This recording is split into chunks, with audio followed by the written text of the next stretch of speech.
बंदा Pakistani family reaction. तो कैसे आप सब, मेरा नाम जादा है। मैंने भाई साहब, भारत अपना 100 टन सोना यूके के पिछवाड़े पर लात मार के यूके के मुंह से छीन कर ला रहा है। 100 टन? 100 मन ना हो, टन 100 मन ना हो। मुझे तो 100 टन ना हो। अच्छा, देखते हो ये क्या बोल रहे। तो उधर इंडियन क्यों रखा हुआ था? मुझे इस बारे में आइडिया नहीं है। वॉच करते हैं, देखते हैं भाई अगर ये सोना कितना, ये भी वीडियो के अंदर ही कंफर्म हो जाएगा। तो कौन करते हैं स्टार्ट। दोस्तों, कल हमने आपको ये खबर दी थी कि किस तरह से भारत लगातार चांदी को भारी मात्रा में खरीद रहा है और इससे पहले सोने को भी भारी मात्रा में भारत ने खरीदा था। लेकिन अब जो खबर सामने आ रही है वह काफी ज्यादा चौंकाने वाली है, क्योंकि भारत ब्रिटेन में पड़े अपने सोने को वहां से निकालकर वापस अपने देश में ला रहा है, जो कि ब्रिटेन के लिए एक काफी बड़ा झटका है। क्या है ये पूरा मामला, चलिए समझते हैं। दरअसल आपको बता दें कि भारत यूके में जमा अपने सोने के भंडार में से 100 टन सोना यानी करीब 1 लाख केजी सोना अपने देश में ट्रांसफर कर रहा है। साल 1991 के बाद ये पहला मौका है जब भारत इतनी बड़ी मात्रा में अपने सोने के भंडार को जमा कर रहा है। आपको ये बता दें कि मार्च के अंत तक भारत के पास 822.01 टन सोना रिजर्व में था और इसमें 413.8 टन सोना विदेश में जमा था। अब इसी में से 100 टन सोने को भारत अपने देश वापस ले आया है और बताया ये भी जा रहा है कि आने वाले कुछ महीनों में इतना ही सोना दोबारा से भारत देश में ट्रांसफर कर सकता है। आपको ये बता दें कि साल 2022-23 में आरबीआई ने 34.3 टन सोना खरीदा था। साल 2023-24 में 27.7 टन सोना खरीदा गया था और साल 2024 की शुरुआती 4 महीने में ही आरबीआई ने इतना सोना खरीद लिया है जितना पिछले पूरे साल में नहीं खरीदा था। दरअसल आपको बता दें कि भारत ही नहीं, दुनिया के कई बड़े केंद्र बैंक जो अपने देश के सोने को बैंक ऑफ इंग्लैंड यानी कि यूके में जमा करते हैं। भारत का सोना तो भारत के आजाद होने से पहले ही इंग्लैंड के बैंक में जमा है। कई वरिष्ठ अधिकारियों का कहना है कि आरबीआई ने पिछले कुछ सालों में सोने की खरीद को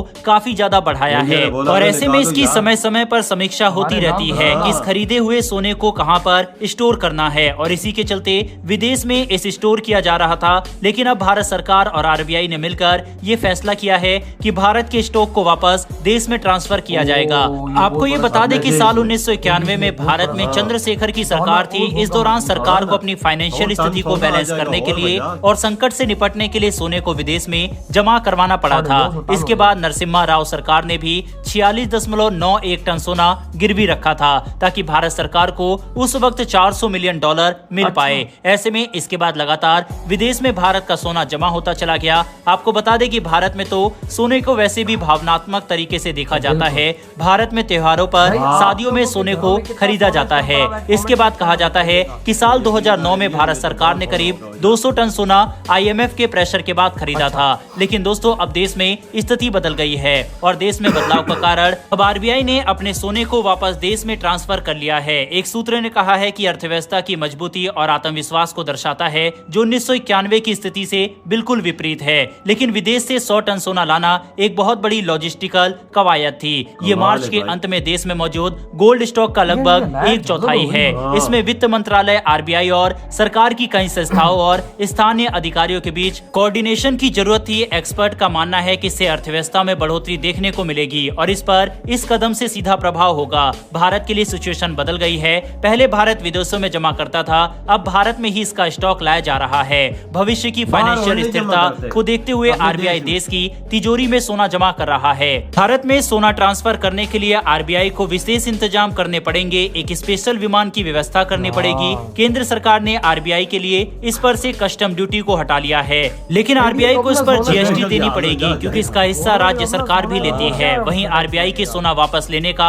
एक कारण रूस यूक्रेन युद्ध भी है, क्योंकि दोनों देशों की लड़ाई के बाद दुनिया के कई देशों ने रूस की उनके देश में जमा संपत्ति को फ्रीज कर लिया था। बेल्जियम ने रूस की $193 बिलियन, फ्रांस ने $71 बिलियन, जापान ने 58, अमेरिका ने $5 बिलियन फ्रीज किए थे। आरबीआई ने कहा है कि भारत के साथ ऐसी कोई स्थिति नहीं आए तो इसके लिए सोने को देश में ट्रांसफर किया जा रहा है। वही हम आपको बता दें कि कई दुनिया के बड़े देश अपना सोना अपने ही देश में रखते हैं। फ्रांस ने भी न्यूयॉर्क में जमा सोने को अपने देश में पहले ही ट्रांसफर कर लिया था। फ्रांस के बैंक दी फ्रांस में उसके देश का सारा गोल्ड जमा है। 91% देश में, बस 9% विदेश में है। इसके अलावा अमेरिका का सोना भी उसी के देश में है। चीन के पास भी 2262 टन सोना का रिजर्व है जो कि उसी के देश में जमा है। बल्कि दुनिया को ये भी जानकारी नहीं है कि चीन का गोल्ड रिजर्व कहाँ है और कौन से इलाके में जमा है। अब भारत की बात करें तो भारत दुनिया का दूसरा सबसे बड़ा सोने का कंज्यूमर है। हर साल बैंक और लोगों को मिलाकर भारत में 850 टन सोना खरीदा जाता है। दुनिया की 25% सोने की डिमांड भारत में ही है। इसके अलावा बात करें भारत कहां पर अपने सोने को जमा करेगा,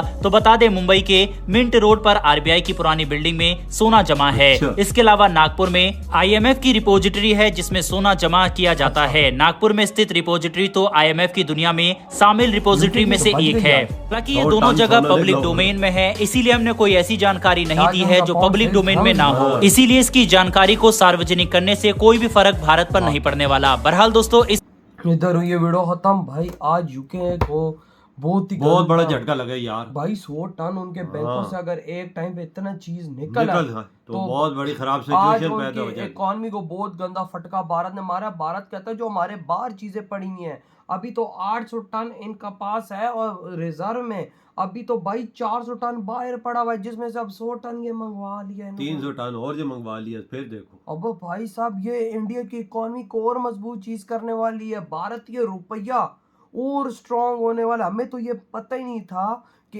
इंडिया का 400 टन सोना यूके के में बैंकों में पड़ा हुआ है। और अगर यही इंडिया सोना पाकिस्तान को खरीदने पे लगा दे तो मैं कहता हूँ 4 पाकिस्तान खरीद ले। सही बहुत है वजन वजात।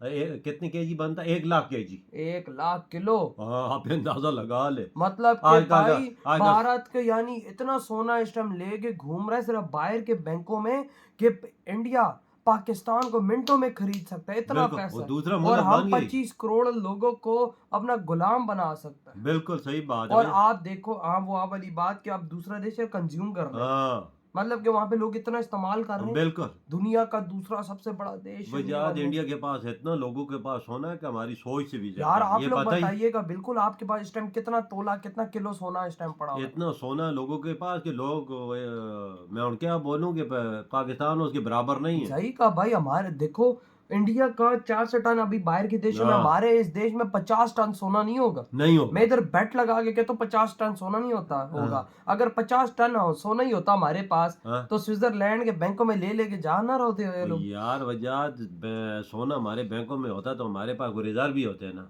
इंडिया के पास 650 मिलियन रिजर्व पड़े और भाई अब 800 टन यानी अब 850 टन सोना है। अब 950 टन सोना है इंडिया के पास। बिल्कुल ये मुश्किल टाइम पे काम आता है ना। अगर आपकी करेंसी गिर रही है ना तो आपके पास सोना होगा और आप उसे स्टेबल कर सकते हैं। लेकिन अब मैं सोच रहा हूँ कि इंग्लैंड को क्या गंदा फटका दिया यूके को यार। वो तो भाई आज रो रहा होगा भारत इंडिया का पुराना कि प्लीज आप हमारा सोना ना लेके जाओ। ये इंडिया का पुराना पड़ा हुआ था आजादी से पहले आजादी का पहले था जो लूट के लेकर थे। और नहीं वो मतलब इंडिया ने कोई रखवाया होता है, कुछ ऐसा भी सीन होते हैं। और कुछ आई थिंक जब 90s में इनको जरूरत पड़ी थी इंडिया ने अपना सोना रखवाया था, ये तब कभी कोई है। और इंडिया अपने पाँव पे मजबूती से खड़ा हो गया। इसने सोचा कि यार हमारे बैंकों में वापस करो। यार मैं कहता हूँ ये बहुत बड़ी इंडिया की कामयाबी है जो आज आप लोगों ने की है ना।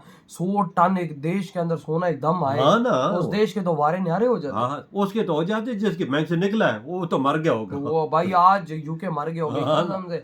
आज इंडिया ने प्रूव कर दिया है कि इंडिया यूके को सेकंड्स में मिट्टी में मिला सकता है। और वाकई में आज उन्होंने मिट्टी में मिला दिया ना 100 टन सोना अपना वापस लेके 1 लाख किलो। तो यार थोड़ी बहुत चीज भी नहीं है ना। तो यार आपके क्या थॉट है इस बारे में? इधर ही वीडियो खत्म करते हैं।